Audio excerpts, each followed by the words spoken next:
եկեղեցուն աջակցելու տարբեր մտավորական գործիչներ։ Տեսնեք ինչ։ Հա, չէ, բայց ես ասեմ դες, օրինակ ես կոչ եմ անում, միացեք այս բանին, այդ շարքին, շարժմանը։ Արմեն Էլբակյան։ Իսկապես բոլորը դուք պարտավոր, որտեղ դուք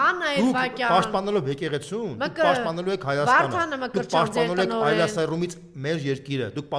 պաշտպանելու եք ձեր երեխաների ապագան։ Դա շատ կարևոր է։ Եվ փառք ու պատիվ այն մարդկանց, ովքեր որ իրանց դեմքով աջակցում են դա։ Այսինքն ինչ է, այսօր դու փառք տանք են մարդկանց, որ հայ առաքելական եկեղեցուն աջակցում են։ Անժելա ջան, ես նույնպես եմ կրկնում,